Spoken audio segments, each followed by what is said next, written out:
Hi everyone, my name is Alexander Jackson, and this is Assessment 2 for EDUC6776, discussing two research articles discussing, um, it's twice discussing, innovative or alternative approaches to pedagogy or curriculum in languages KLA. So first, a preface to language acquisition research. So there are two schools of research when it comes to linguistics. There is pure linguistics, which focuses on language as a system of communication between humans.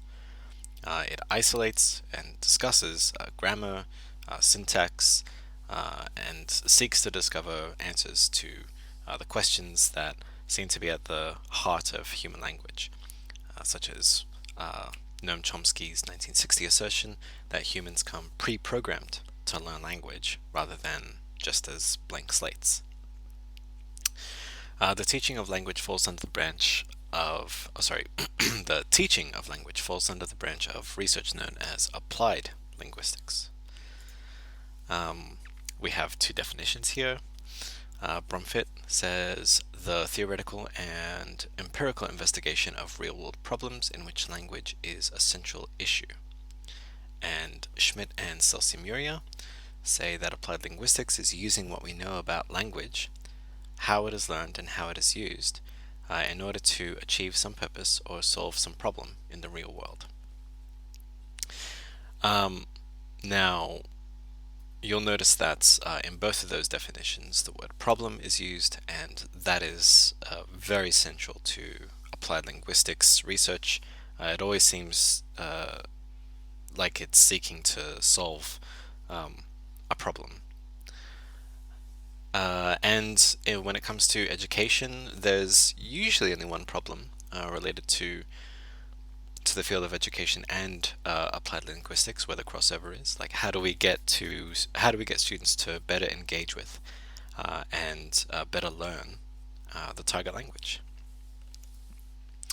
So I like this analogy of linguistics research, and this is just a photo or a picture representation of the water cycle, but with the evaporation lines cut out.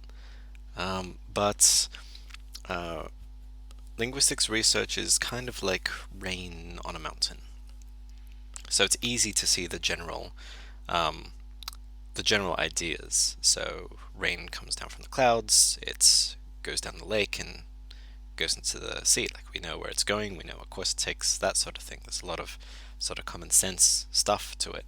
But trying to follow any particular strain, any particular droplet of water down that mountain is almost impossible.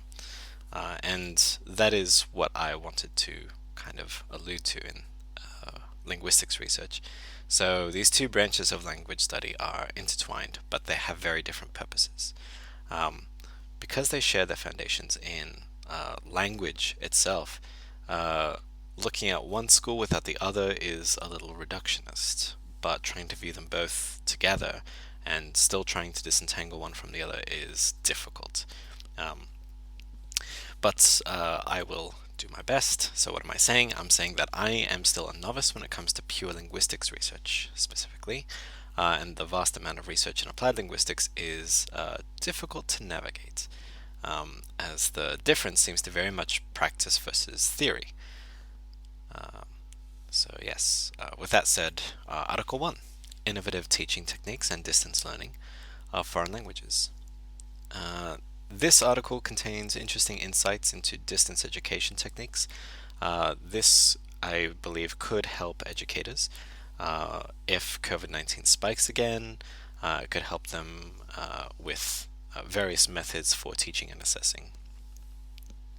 The article furnishes teachers with ideas to encourage student self-study by using alternative methods to achieve curriculum outcomes, using creative outlets or creative methods like diorama production, skit performance, even poster creation. All sorts of different creative outlets can be used to assess curriculum outcomes in language, which is great, and it's still able to occur online. The article notes the usefulness of communicative language teaching approach through online communication methods to achieve scaffolding these activities. So, for example, a diorama, although it is online and it is cheap, so there needs to be no differentiation or little differentiation perhaps for socioeconomic status areas. It's just cardboard and scissors.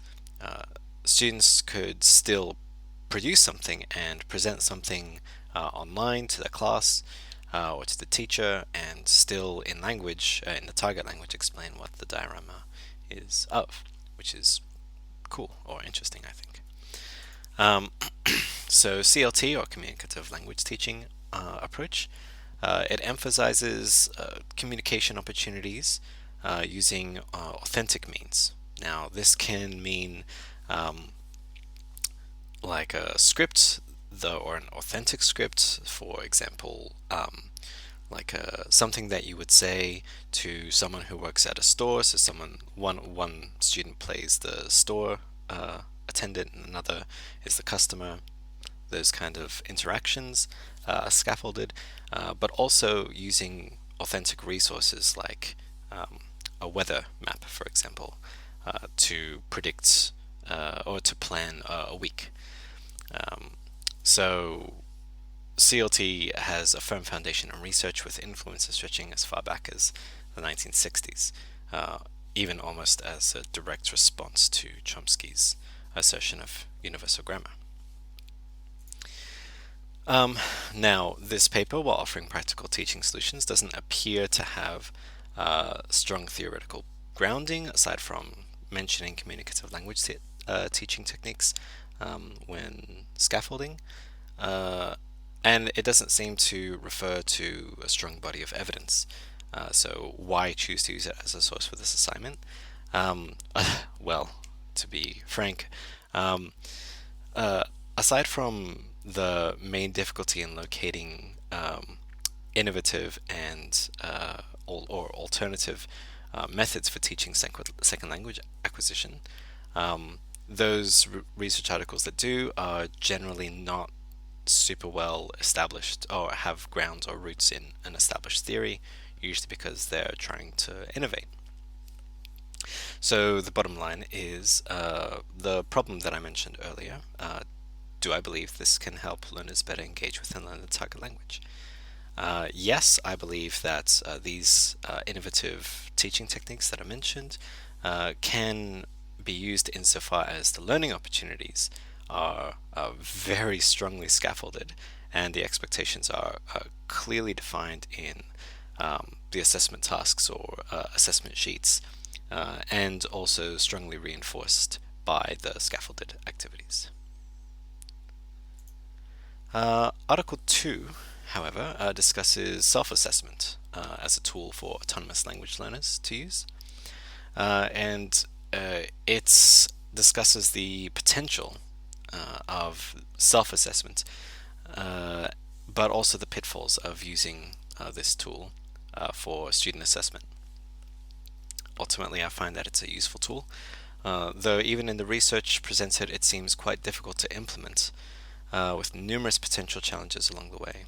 This article seems to be suggesting or looking into the research already done, but no particular research was conducted by the authors themselves, and saying that it's a good summation of self-assessment.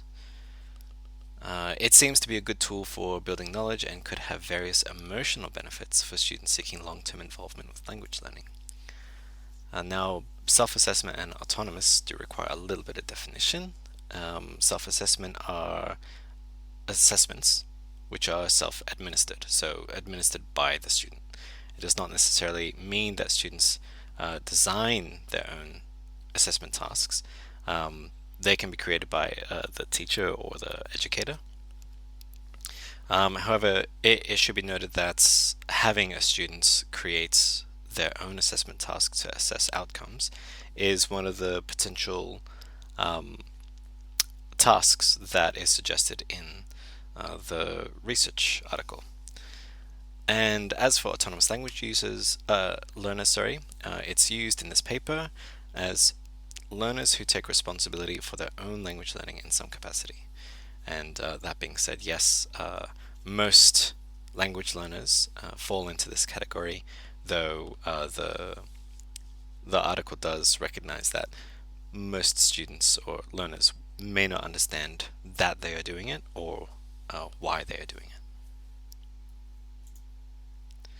So potential student benefits of effective self-assessment includes immediate feedback of their progress, personalized feedback and evaluation of their learning strategies.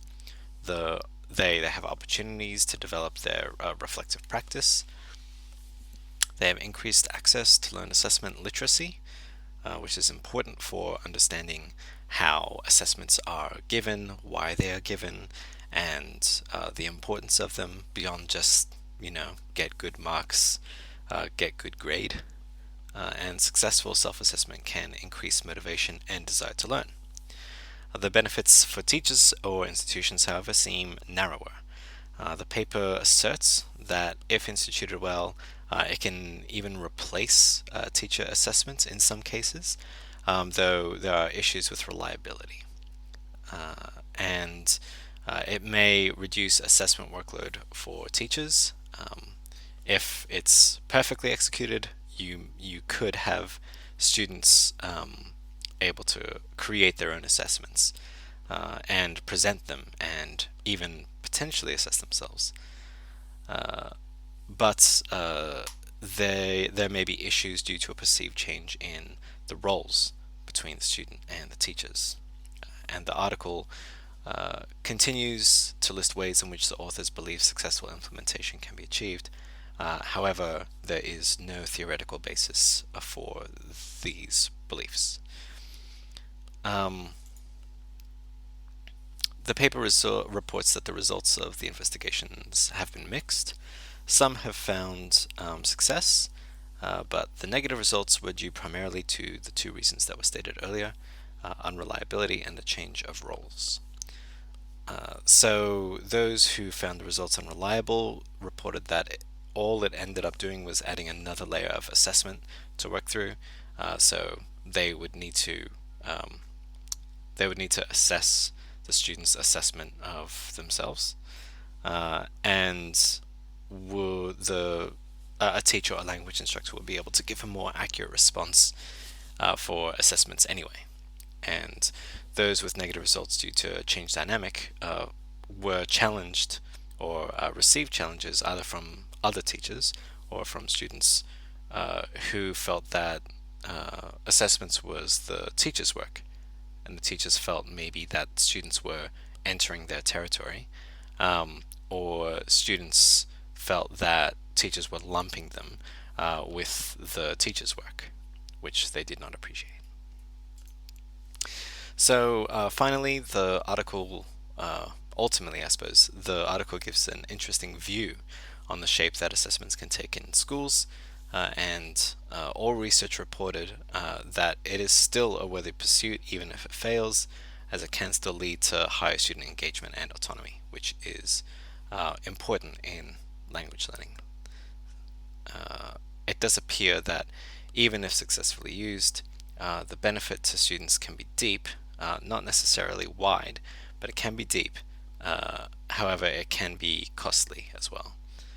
So you need time to prepare students to know how they can assess themselves, and why that's important.